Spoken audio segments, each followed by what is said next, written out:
Assalamualaikum warahmatullahi wabarakatuh. Waalaikumsalam warahmatullahi wabarakatuh.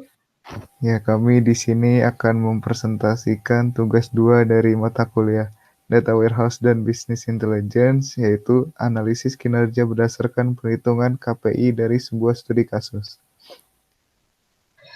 Kami dari kelas SI 4209, kelompok 4, terdiri dari 4 anggota, yaitu ada Dimas Rizky Pangestu, Farhan Alif Budianto, Hilda Nuraliza, dan Hilmi Sufian. Nah, pada tugas 2 ini kami akan melakukan analisis kinerja berdasarkan perhitungan KPI dari sebuah studi kasus. Adapun studi kasus yang akan kami analisis berupa profil perusahaan yang berisikan visi, misi, dan strategi. Kemudian berikut adalah tahapan dalam menentukan atau menganalisis kinerja berdasarkan perhitungan KPI adalah mencari open source data sehingga dapat diakses dan diolah datanya. Selanjutnya, menentukan KPI dari sebuah organisasi atau perusahaan dengan ketentuan sebanyak 5 buah serta 2 hierarki yang digunakan, yaitu berdasarkan waktu pada tahun 2020 pada kinerja direksi perusahaan Bank Mandiri untuk kami angkat sebagai studi kasus. Nah, profil dari Bank Mandiri yaitu didirikan pada 2 Oktober 1998 sebagai bagian dari program rekrutasi perbankan yang dilaksanakan oleh pemerintah Indonesia. Pada bulan Juli 1999, 4 bank pemerintah yaitu Bank Bumi Daya, Bank Dagang Negara, Bank Ekspor Impor Indonesia, dan Bank Pembangunan Indonesia dilebur menjadi Bank Mandiri, di mana masing-masing bank tersebut memiliki peran yang tak terpisahkan dalam membangunkan perekonomian Indonesia. Sampai dengan hari ini, Bank Mandiri tradisi selama lebih dari 140 tahun memberikan kontribusi dalam dunia perbankan dan perekonomian Indonesia.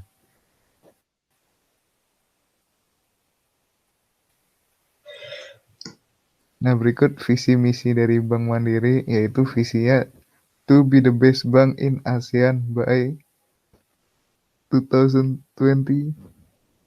Dan misinya menyediakan solusi perbankan digital yang handal dan simpel yang menjadi bagian hidup nasabah. Nah, selanjutnya adalah strategi dari bank perusahaan mandiri itu sendiri, yaitu yang pertama ialah memperkuat leadership di segmen wholesale dengan melakukan pendalaman relationship dengan nasabah. Yang kedua itu menjadi bank pilihan nasabah di segmen retail dengan akselerasi bisnis di segmen-segmen utama yang menjadi pendorong utama pertumbuhan bisnis Bank Mandiri. Yang terakhir yaitu mengintegrasikan bisnis di semua segmen yang ada di Bank Mandiri, termasuk dengan perusahaan anak. Nah, adapun pokok pembahasan dari tugas 2 ini yaitu yang pertama pengukuran performance measurement, yang kedua yaitu perancangan key performance indicator atau KPI, yang ketiga yaitu implementasi KPI. Nah, selanjutnya ada beberapa dari fokus KPI yang telah diluncurkan oleh perusahaan Bank Mandiri, yaitu salah satunya kriteria evaluasi kinerja direksi berdasarkan Key Performance Indicator atau KPI pada tahun 2020, yaitu yang pertama pada perspektif keuangan dan pasar, yang kedua yaitu fokus pelanggan, yang ketiga itu efektivitas produk dan proses, yang keempat fokus tenaga kerja, yang kelima kepemimpinan, tata kelola dan CSR, dan yang terakhir itu agent of development. Nah, berikut adalah tabel hasil penilaian kinerja direksi atau bisa dikatakan sebagai tabel performance measurement. Dengan hasil penilaian kinerja direksi ini berdasarkan KPI dapat dilihat pada tabel di bawah ini. Yang pertama, ada sasaran strategis berdasarkan perspektif keuangan dan pasar, yaitu dengan bobot 24,0%.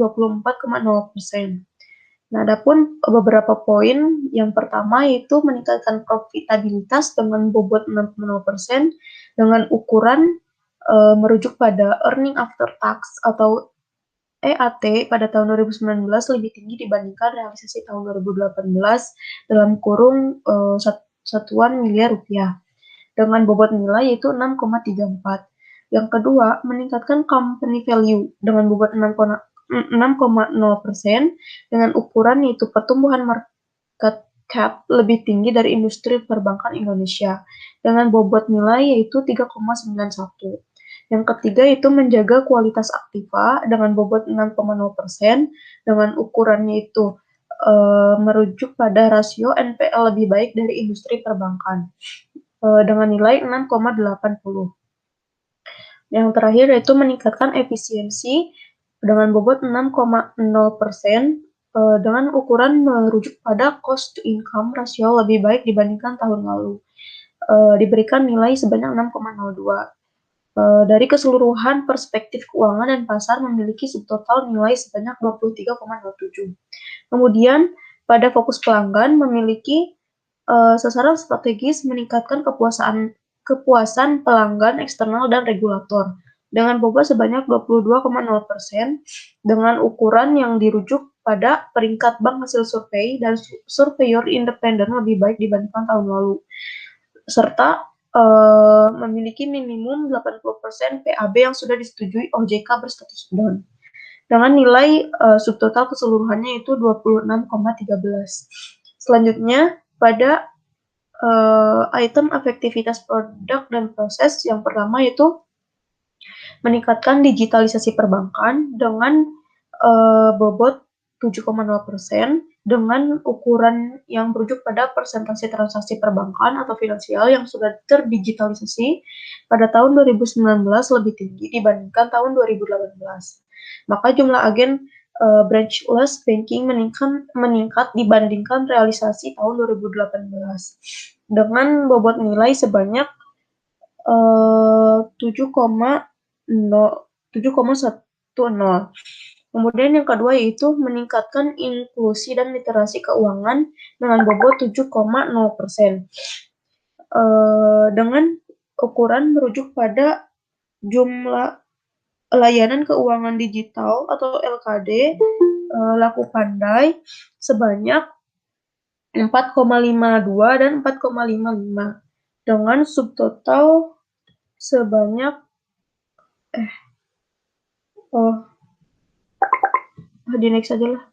Yang selanjutnya itu meningkatkan efektivitas pengelolaan KUR dengan bobot sebanyak 6,0% dengan ukuran merujuk pada sistem subrogasi online untuk KUR dapat dilakukan untuk semua debitur di seluruh cabang dengan nilai yang diberikan sebanyak 7,20 sehingga memiliki subtotal keseluruhan sebanyak 2,23,37.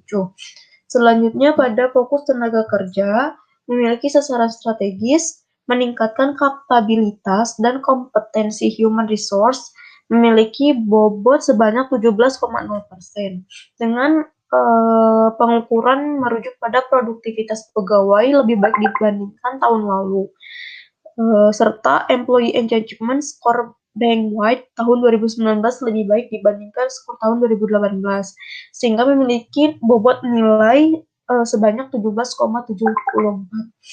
Selanjutnya yaitu kepemimpinan, tata kelola, dan CSR memiliki bobot 17,0%. Yang pertama yaitu meningkatkan kinerja unggul dan daya saing berdasarkan pengukuran skor KPKU lebih baik dibandingkan pada tahun 2018. Kemudian ada meningkatkan kontribusi bank terhadap peningkatan kesejahteraan masyarakat dengan pengukuran realisasi PKBL minimal 100% dari anggaran RKAP. Yaitu bisa dilihat dari program kemitraan dan bina lingkungan. Yang terakhir yaitu meningkatkan penerapan Good Corporate Governance atau GCG dengan pengukuran skor CGPI lebih baik dibandingkan tahun 2018 sehingga pada kepemimpinan tata kelola dan CSR ini memiliki total bobot nilai sebanyak 19,13. Kemudian yang terakhir yaitu ada Agent of Development, itu mewujudkan sinergi BUMN, memiliki bobot 20,0% dengan pengukuran merujuk pada implementasi sinergi ICT Himbara dan ATM dan EDC Merah Putih terimplementasi sesuai target project dalam satuan unit. Sehingga pada agen of development ini memiliki nilai bobot total sebanyak 98,50 ya 9. Oke, berikut ada desain perencanaan KPI. Goalsnya ada perspektif keuangan dan pasar, fokus pelanggan, efektivitas produk dan proses, fokus tenaga kerja, kepemimpinan, tata kelola dan CSR, dan agen of development. Berikut merupakan perbandingan perspektif keuangan dan pasar dari tahun 2019 dan 2020. Di 2019-2020 itu sebesar 16,41%, tahun 2020 meningkat 17,05%.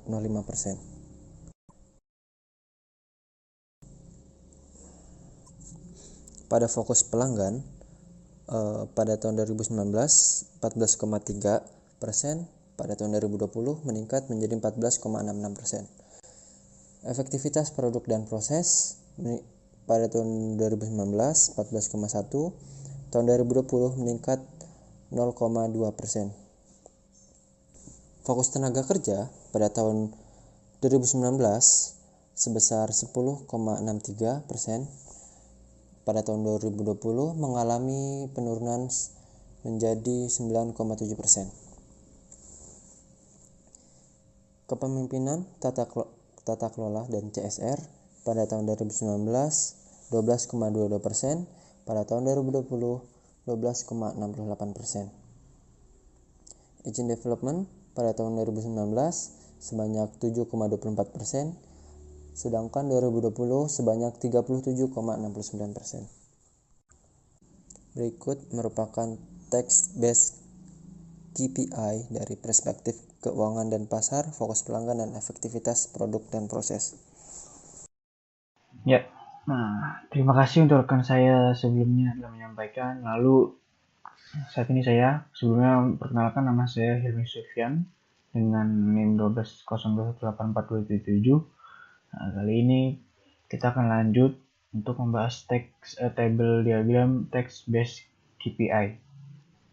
Nah, pada table diagram kali ini bisa kita lihat ada fokus tenaga kerja, kepemimpinan, tata kelola dan CSR, dan agent of development. Di mana pada fokus tenaga kerja kali ini angka tertingginya ada di 2019.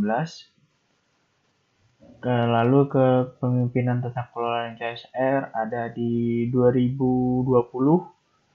Dan yang terakhir agent of development angka tertingginya ada di 2020 juga. Namun perbedaannya agent of development ini pada 2019 itu sangat terlampau jauh dengan 2020-nya. Lanjut referensinya. Ini referensi bisa kita lihat dari dokumen KPI pada Direksi Perusahaan Bank Mandiri pada tahun 2020. Di sini linknya. Lalu dokumen KPI pada Direksi Bank Mandiri pada tahun 2019. Dan ini juga berikut linknya. Oke, sekian penjelasan yang bisa saya sampaikan. Kurang lebihnya mohon maaf. Lalu yang terakhir ada pembagian tugas. Pembagian tugas ini di mana Dimas Rizky itu mencari data implementasi KPI based guide dan menyusun PPT slide. Lalu Farhan Alif mencari data implementasi KPI based guide menyusun PPT slide. Lalu ada Hilda yaitu mencari data mendesain perancangan KPI pada Excel, mengimplementasikan KPI based text, menyusun PPT slide. Lalu yang terakhir ada saya sendiri, Hilmi, mencari data, implementasi KPI based guide, dan menyusun PPT slide. Sekian presentasi dari saya. Kurang lebihnya mohon maaf. Assalamualaikum warahmatullahi wabarakatuh.